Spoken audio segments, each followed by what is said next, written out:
Palestine Israel യുദ്ധം ആരംഭിച്ചപ്പോൾ ഭൂരിഭാഗം ലോക രാജ്യങ്ങളും പലസ്തീനൊപ്പം നിന്നു. എന്നാൽ ആദ്യം മുതൽ അമേരിക്കൻ ഭരണകൂടത്തിന് ഒറ്റ ലക്ഷ്യം മാത്രമേ ഉണ്ടായിരുന്നുള്ളൂ. അത് ഇസ്രായേലിന് എല്ലാവിധ പിന്തുണയും നൽകി ഗസയെ ചോരക്കളമാക്കുവാൻ കൂട്ടുനിൽക്കുക എന്നത് മാത്രമായിരുന്നു.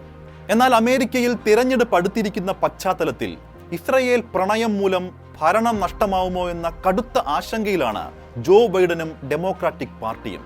അതിൻ്റെ ഏറ്റവും ഒടുവിലത്തെ ഉദാഹരണമാണ് ഇസ്രായേലിനെതിരെയുള്ള ബൈഡന്റെ ഇന്നത്തെ വാക്കുകൾ. ആ വാക്കുകൾക്ക് അല്പം മൂർച്ച കൂടുതലാണ്. ആ വാക്കുകൾ ഇസ്രായേൽ വിരുദ്ധവും പലസ്തീൻ അനുകൂലവുമാണ്. അതെ, അധികാരം നിലനിർത്താനായി പതിയെ പതിയെ ചുവടുമാറുവാൻ നിർബന്ധിതനായിരിക്കുന്നു ബൈഡൻ. സയനിസ്റ്റ് ആവാൻ ജൂതനാവേണ്ടതില്ലെന്ന് പ്രഖ്യാപിച്ച US പ്രസിഡന്റ് ജോ ബൈഡൻ തന്നെ ഗസയിൽ പട്ടിണി കിടന്ന് മരിച്ചുകൊണ്ടിരിക്കുന്ന പലസ്തീനികൾക്കായി രംഗത്തെത്തണമെങ്കിൽ അതിനു പിന്നിൽ പച്ചയായ രാഷ്ട്രീയമാണ്.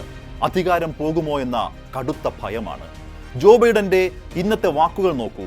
അതിങ്ങനെയാണ്: ഗസയ്ക്കുള്ള മാനുഷിക സഹായത്തെ ബെഞ്ചമിൻ നെതന്യാഹു വിലപേശലിനു വേണ്ടി ഉപയോഗിക്കരുത്. ഗസയിൽ കൊടും പട്ടിണി മൂലം മരിച്ചു വീഴുന്ന ജനങ്ങൾക്ക് ഭക്ഷണം എത്തിക്കുവാൻ പോകുന്ന സന്നദ്ധ പ്രവർത്തകരെ ആക്രമിക്കുകയും ചെയ്യരുത്. ഇതിനു പുറമെ ഇസ്രായേലിന്റെ എല്ലാ എതിർപ്പിനെയും അവഗണിച്ചുകൊണ്ട് ഗസയ്ക്ക് സഹായം നൽകുവാൻ മെഡിറ്ററേനിയൻ തീരത്ത് US സൈന്യം ഒരു താൽക്കാലിക സംവിധാനം സ്ഥാപിക്കുമെന്ന് കൂടി പ്രഖ്യാപിച്ചിരിക്കുന്നു ബൈഡൻ. ഇതിലൂടെ കപ്പൽ മാർഗം കൂടുതൽ ഭക്ഷണവും വെള്ളവും മരുന്നുകളും ഗസയിലെ ജനങ്ങൾക്ക് നൽകുവാനാവുമെന്ന നല്ല വാക്കുകളാണ് ബൈഡന്റേത്. അതെ, എന്തൊരു കരുതലാണ് ഈ മനുഷ്യനെന്ന് നിങ്ങൾക്ക് തോന്നുന്നുണ്ടോ? എന്നാൽ അത് കരുതലല്ല, പരാജയ ഭീതിയാണ്.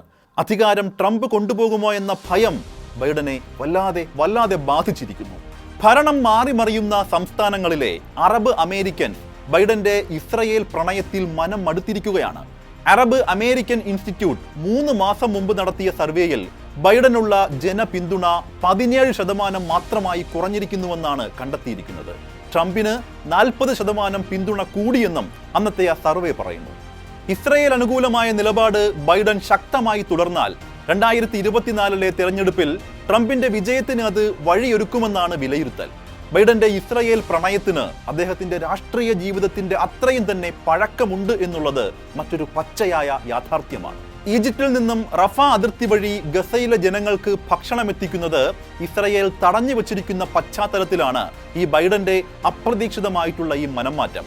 ഒരു ഭാഗത്ത് അമേരിക്ക ഇസ്രായേലിനെ ഐക്യരാഷ്ട്രസഭയിൽ പൂർണ്ണമായും പിന്തുണയ്ക്കുമ്പോഴും ഈ കൂട്ടക്കുരുതിക്ക് എല്ലാ അർത്ഥത്തിലും കൂട്ടുനിൽക്കുമ്പോഴുമാണ് മറുഭാഗത്ത് ഗസയിലെ ജനങ്ങൾക്കായി തങ്ങളുണ്ടെന്ന് തോന്നലുളവാക്കുന്നത്.